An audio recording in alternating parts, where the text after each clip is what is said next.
Semua okay? Slide semua okay? Okay. Okay guys, Assalamualaikum, good morning. Congratulations for completing your first task. Everything was amazing.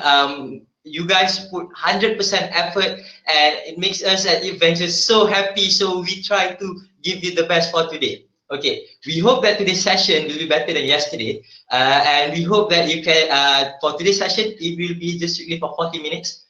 And this session will be recorded and the recording will be uploaded by tonight. Okay, so yesterday we've talked about ideas. We've talked about turning your how to turn your idea into something into a solution by creating a problem statement. So most of you guys now understand the concept of problem statement, the concept of a well-defined solution, and I believe that you guys understand right now that in defining a solution, you need to add in the function of your solution. Meaning that if you are building a solution for a specific problem, you need to describe the function that is actually solving the problem. I'll give you a simple example. One of the biggest problems that Grab is trying to solve is they are trying to solve safety issues during passengers commute. Like from point A to point B, if you're a female, it would be dangerous to ride in a stranger's car. So how they are actually solving this problem, they are added in, number one, the function of the details of the driver, so that the female won't go inside the wrong car.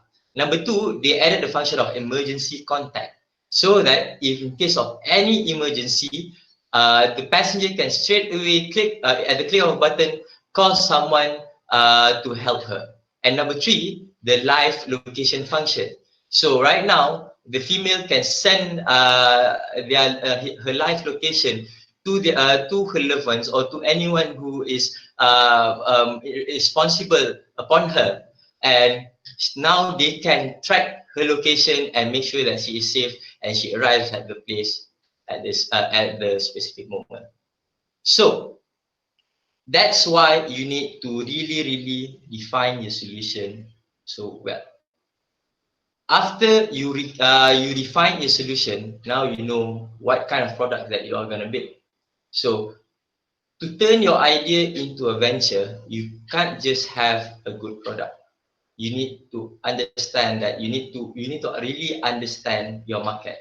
So if you look at the slides, if you want to turn your idea into a venture or into a profitable project, because most of you guys have well thought ideas, even some are using research paper, and it is very interesting. But just a good product or a good idea is not good enough.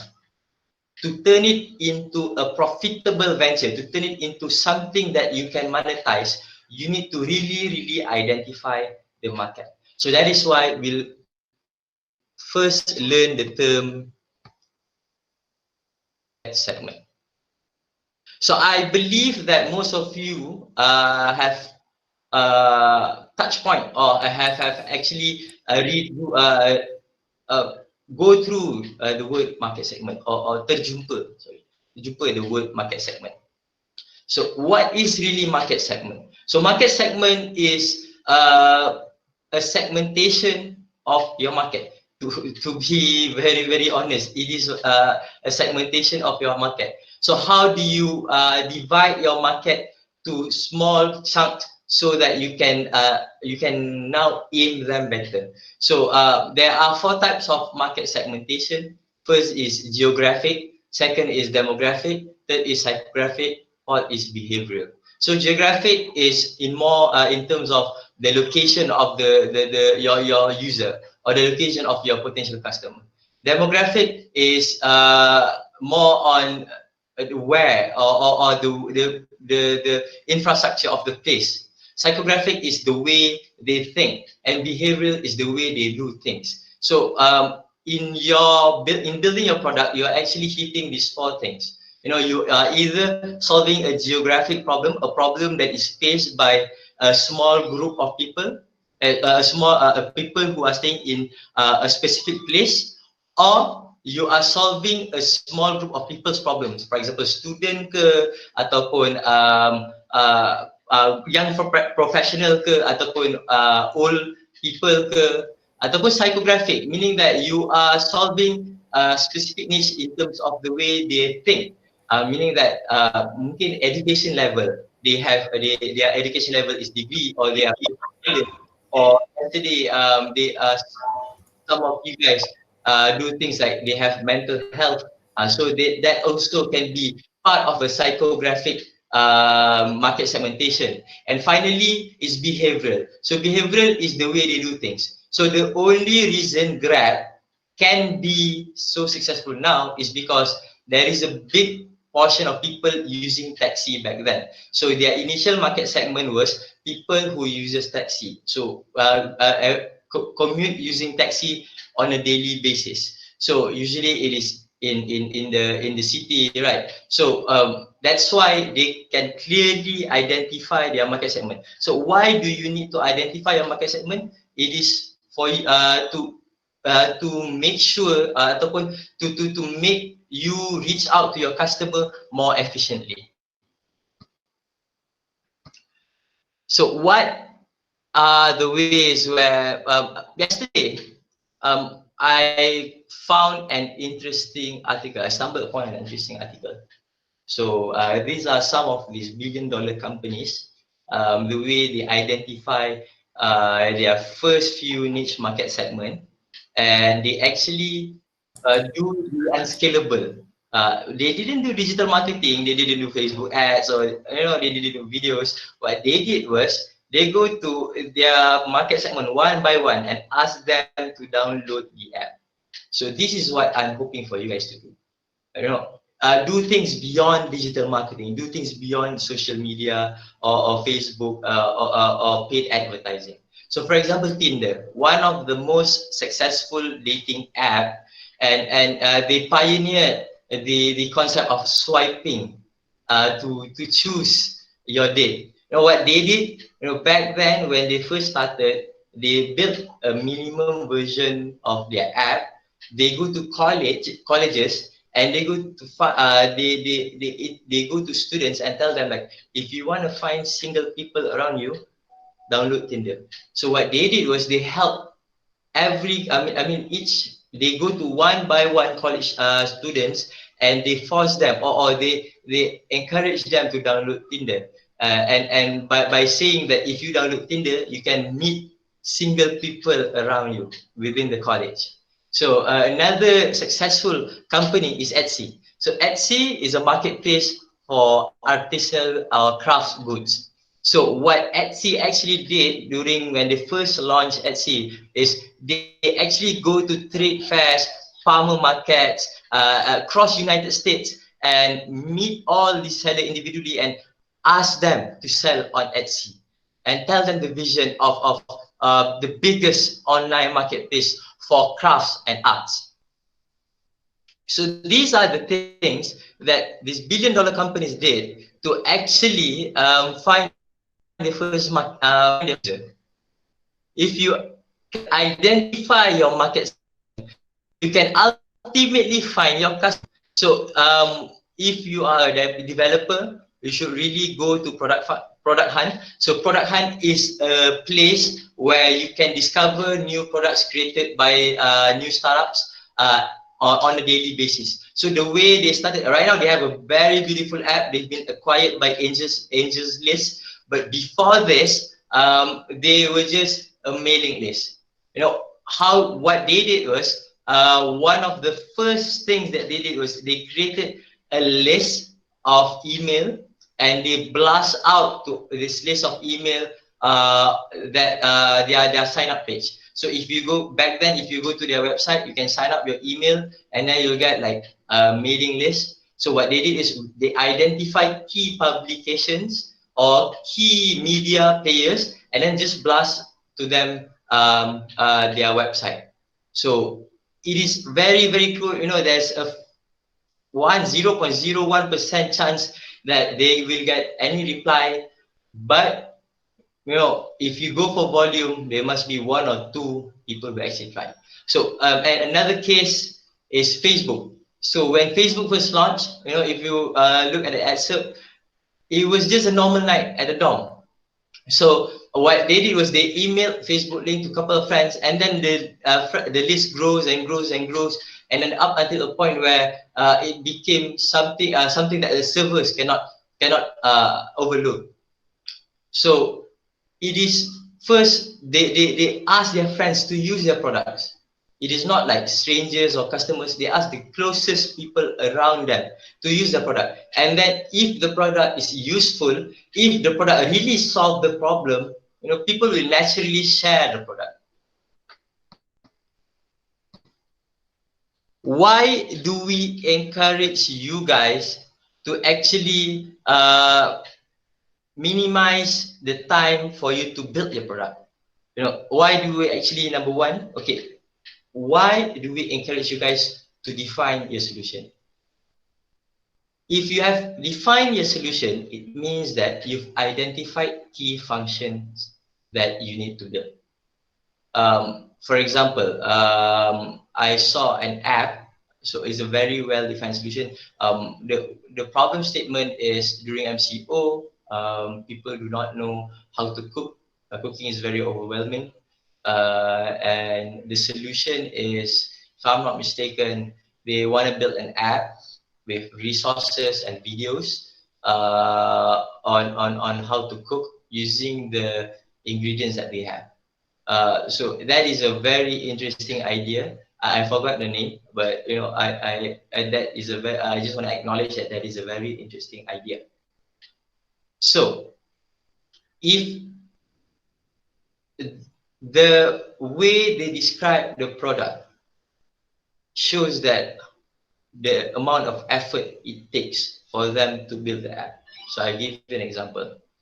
They want to build a built-in video function, a built-in word tutorial, and then pictures, and then all these resources of these recipes, how-tos, and to enable normal people like you and me to cook. So if you have more than 5 things to actually be put inside your app, number one, it will reflect on the server cost. So number two, it will reflect on the time it will take for you to build your app. Number three, it will reflect on the amount of effort you need to put to actually build your app. So one of the comments that I give to them is, instead of doing the app for all recipes, why not just choose one vertical first? For example, Malay food, or vegetarian food, or healthy food. If you cut down the function, in this case, the content, it will, number one, it will reflect on the time. It will take less time for you to build the product. Number two, it will reflect on the amount of effort you need. It will take less effort for you to find like just Malay recipes, as opposed to finding all the recipes in this world. And then number three, it will reflect on the cost, meaning that on your side, the cost will be cheaper. Right, if you just put, say, okay, we're gonna do videos on how to cook healthy food. You know, now you can clearly identify your market segment. So your market segment is psychologically, they are a person who take care of their health. You know, they only eat healthy things. They go to the gym every day, or they try to work out, to be healthy, to go to work out to be healthy. So now, if you can clearly identify their psychological state, now you know where you can find them. So now you can go to every gym and ask people to download your app. Tell them, it's like, you know, having a healthy body going to the gym is one thing, but you know, cooking your food is another. I know cooking healthy food is expensive. Why not you download my app? You know, those kind of things. Or right now is puasa, right? If you take the Malay food vertical, what you can do is you can just list down all this festive food, Malay festive food, rendang, ketupat, lemang, etc. and then when it comes nearly dry year, it's like, oh, you're celebrating your raya alone, so why not you do you cook your own rendang, cook your own lemak, cook your own ketupat, so download our app, those kind of things. So if you cut down all the functions of your app, number one, it will make your life easier, and number two, it will be easier for your product to be sold. So right now, I'm going to give you a few examples on how big companies actually started. So the first is a built to function. Spotify, when they first launched, it was just like an MP3 player filled with list of songs. So it is just good enough so people can, what they can do is download they can actually download the app, and what they can do is they can actually download the app, and there's a list of songs that they can use, and they can listen if they pay a specific price, and then at that time the fun part about Spotify is, if you want to download, you can only get the download link if you get referred by a friend. So it makes the song more, it makes the app more social. So in that sense. So another great idea is Dropbox. So Dropbox, before they actually launched their product, what they did was they actually launched a video, explainer video on their product. So the interesting part is, people started sharing their videos, and people started commenting on how cool if there's that specific function of Dropbox on their computer, and then they started joining the waiting list. So the next one is Zappos. So Zappos, it is not famous in Malaysia, but it is a company built by this guy called Tony Heiss, and it was bought over by Amazon for $1 billion. So they coined themselves like the biggest online shoe store in the whole wide world. So when they first started, it was just a simple e-commerce website, and they actually go to a shop, take a picture of all the shoes, and then post it on their website. And when people buy, they only buy the stock only when people buy on their shop online. So they did that to actually test out, like, do people want to buy shoes online? And finally, like Amazon now is called as the everything store. So during that time, their minimal version of their product is just a website for them to sell books, because this was during 1990s, during the 90s. So they want to see whether people actually buy stuff online. So as they actually scale, they actually added in more products, and up until now, they are known as the everything store. So the point that I'm trying to make is, number one, the reason why you define your solution is for you to identify the key functions that you need to build for you to solve the problems. The reason why you identify a specific market is for you to actually understand where to find your first 1,000 users. For your first 1,000 users, it is encouraged for you not to use those paid advertisement. It is encouraged for you to actually interact with your first 1,000 users, because if you are building a solution, you can't get a straightaway complete solution. You need to continuously interact with your customer to improve your product. Hence where the design thinking comes in. So the reason why you clearly identify the function of your product is because we want to make sure that you can actually build the solution in the form of an MVP. So as I've explained yesterday, MVP or your prototype is a minimum viable product. So although it is called a prototype, it needs to be functioning, it needs to solve the problem at the most minimal level, and it needs to be minimally designed. So why we only ask you guys to do a minimal design? Because we don't want you guys to put so much effort on minimum viable product. So goes to today's task. So as you guys know, yesterday, I gave you guys a link. So that is a link to our textbook. It is called Impact Textbook. So Impact Textbook is actually a textbook that encourages you guys to do to actually record every aspect of your business, and this will be like your venture building diary. So ideally, if you can complete the Impact Textbook, what you will have is a complete business plan on how to actually launch your product. So we will, if you guys can actually pass through the second stage, we will go through the second stage of the course, which is actually building a prototype for your product. But as of now, by the end of this Friday, what will you, the physical thing, one of the most immediate thing that you guys will have is a venture building diary. And if you were to actually launch a product, you can use your impact textbook to actually plan your launch. So we need you to complete the first page, second page, which is about your venture, and I would touch on that. That is just very simple. We did the exercise yesterday. It's just for you to translate it on the document, and now, but what I want you to share to you is the more technical part, which is the first part, profiling your customer. So as we've discussed just now, we need you to identify your market segment based on that four market segment. It's either demographic or geographic or behavioral or psychological. So after you've clearly identified your market segment, what we need you to do is for you to create your customer segment profiling. So a customer segment profiling, take it at like a Facebook page for your customer. So this will be the customer template when you go out and you wanna find your first 1,000 customer.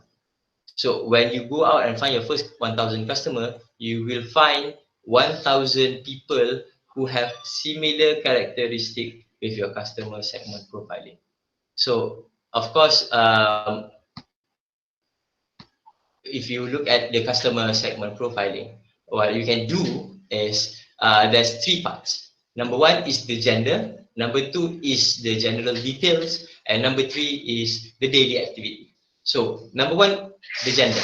So why is it important for us to clearly identify the gender of your market? So it is to approach male customer is very different than when you approach female customer. So when you approach these two different genders, you need to approach them in a very special way. So, so first you need to clearly establish whether it is a male or a female. Number two is the profile, the actual profile.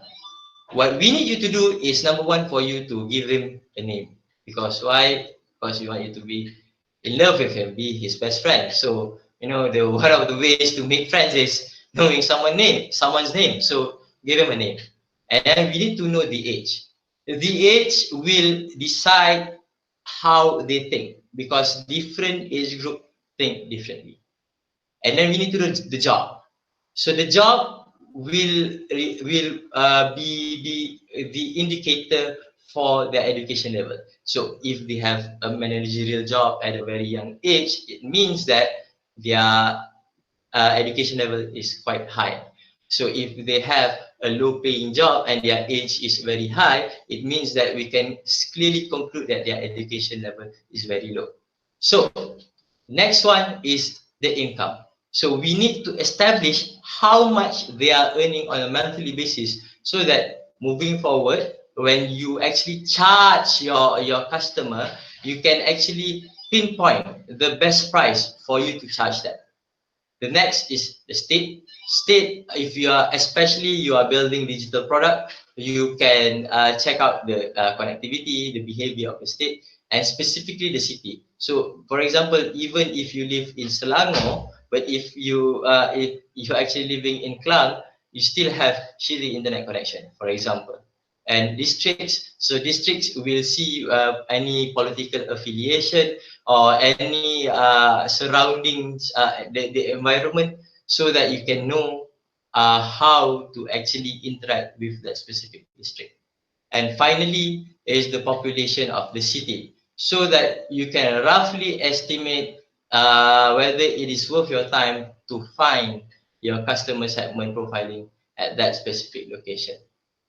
So now goes to the third part, which is the daily activities. So we want you to actually create the daily activity of your customer segment profiling.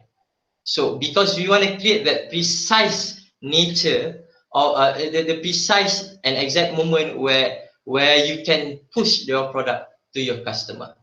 So that's why you need to really clearly identify the daily activities of your customer. So one of the things that you need, like if you are building a B2B product, for example, I do understand that if you're building a B2B product or selling it to a business, it is a bit different on your customer segment profiling. So the name, instead of the name of the person, it is the name of the company, a job. I mean, if I'll give you an example. Okay, so there's this one product where they actually wanted to build a built-in infrared helmet, so that people, right now when you enter retail store, they need to check your temperature using that infrared gun, right? So what they want to do is they want to create a mount, a camera mount for to enable these people just check the heat and temperature of the people. So the interesting part about this idea is they are actually selling it to businesses. They are selling it they are selling it to a retail store or grocery shop. So one of the key things that I ask is how expensive it is compared to the normal method, which is the normal temperature gun. So maybe at the income, instead of you write income, what you can do is you can write the amount of price that they can actually spend to do that specific function. And the daily activities is their SOP, or the way they actually do the product, the way they actually interact with the product. And instead of choosing gender, what you can choose is the size of the company, whether it is a small company, medium company, or a large company. So of course, if it's a large company, the amount of people that inside the company would be bigger. So, and then what you can do is you can also do customer segment profiling for the people who are using the product within the company. If you are building a software, B2B software, to help specific workers. For example, if you're building a queue management system, so the most natural person who will handle the queue management system is the people who will be behind the counter. So people who will, the cashier, the service provider, etc. So what you need to do is, what you can determine with your customer segment profile is, are they ready to learn about new technology? Will your technology help them in their daily activities? Will you reduce the amount of the numbers of people, or the amount of effort, or the amount of cost taken to perform specific function? So if you're building a B2B product, the daily activity is more on the SOP of the company. So next one is you need to map your competition. So this is the yellow part of impact textbook. You need to map your competition. So the reason why you need to map your competition is because you want you to identify your value proposition, and and actually create a competitive analysis of you and your competition. So what you need to do is you need to identify similar ventures, or similar companies, or similar method that is actually solving the problem. For example, if you are building Facebook, other similar ventures would be Instagram, TikTok, WhatsApp, MySpace, dan sebagainya. So don't just talk about your venture. Talk about other people's venture first. So right now I clearly identify people who had built and make money out of their idea. So, and then when you identify, like for example, venture A, you clearly state what is the weakness of that idea, or what is the weakness of the solution, or what is the weakness of the venture. So venture, the definition of venture is whether it is a solution, a product, an idea, a company. So what we want you to do is to actually, if there's a logo, put the logo of the company. And then weakness, clearly describe the weakness of the solution, and then clearly describe the strength, because there must be a reason why people is using that product. I know the reason why you are building something new is because you think that there's a flaw in that product, but right now people are using that product and there must be a reason. So clearly identify the strength of that product, and then you can identify how you can become better than them, because you know the name of the company, you know the weakness of the company, you know the strength. Now you know how to improve your product, you know how to be better, and that is how you actually create your value proposition. So value proposition is something unique, something different that you have from your customer, is the key driver why people use your product. So people use your product not because of your marketing, not because of your branding, not because of your content. People use your product because you have values. People use your product because they actually buy into the value that you are trying to give. That value is the solution. You are solving a problem. Now shift your mind from building a business to building a solution. So if you clearly build your solution, if you clearly create your solution based on your value, you will it will be a no problem for you to actually market your product. So after you clearly identify who will buy your product and why they want to buy your product, we go to the third part, which is how can they get your product. You know, that's why it is very, very important. I'm going to say this one, I'm going to say this again, and I'm going to say this a million times. Clearly identify your market segment. I believe that you can sell your product to the whole wide world. But now it's not possible for you to do it, because selling your product to the whole wide world is very, very expensive. There's only a few cases where you can sell your product to the whole wide world in the most cheapest manner. One of the clear example, but it will take a lot of effort. So one of the clear example is, for example, if you remember the game Candy Crush. So the company that built Candy Crush is Kings. It took them 11 years to actually build a successful product, which is Candy Crush. So what happened was in 2014, back then in 2014, they actually built a version of Candy Crush, launched it before Christmas, and suddenly it exploded like crazy. So they don't even put a lot of effort. It took them just 3 months to build the product, but it took them 11 years of trying to actually launch a compelling product, a product that people will actually like, a product that turned them from normal people to billionaire. So it took them 11 years of effort. So now we want to reduce the amount of effort for you to find your customer. You need to first plan how do you connect to your customer and how do you keep in touch with your customer. So number one, you need to establish the reason why do they need your business? Why do they need your product? Why do they download your app? Maybe it's because your app is based on your value proposition. It is faster, it is better, it is cheaper, for example. So truly describe why people are using your app.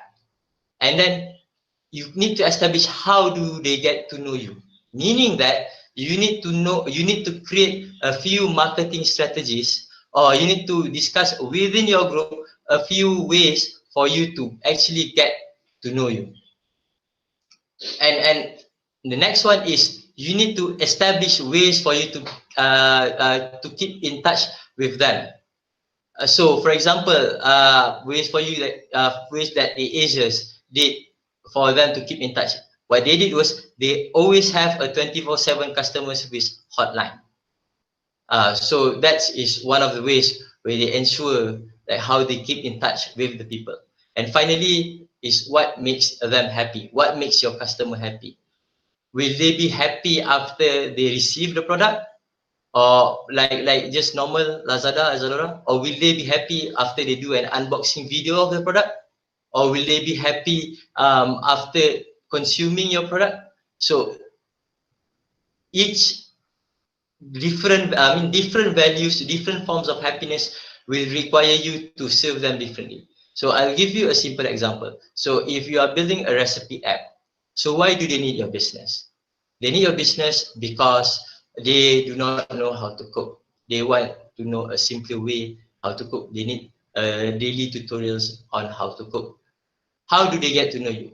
Maybe they get to know you through their families, their friends. So how do you reach out to your friends and families? Maybe they know your app through um, uh, YouTube videos, through app reviews, or maybe they know your app through your social media. Like for example, like you should really check out Cairo Amin. And then how do you keep in touch? So maybe if you're building that app, the way you keep in touch is you are really active on social media and you encourage them to post everything that they cook with a hashtag on their Instagram. So you every time you click on the hashtag, you will comment on the food that they cook and what makes them happy. So are they happy after finishing cooking the food, or are they just happy looking at the videos, or are they happy after you say good things on the pictures of their food? So every behavior triggers different action, and every action triggers different result. So these are the things that you need to do. So we need you to complete these 3 pages: your customer file, your value proposition and competitive analysis, and finally your channel and customer relationship page. So here goes the task for today. Please, using your idea, complete the page of about your venture, complete the page for your customer profile, complete the page for your competitive analysis, and complete the page for your channel.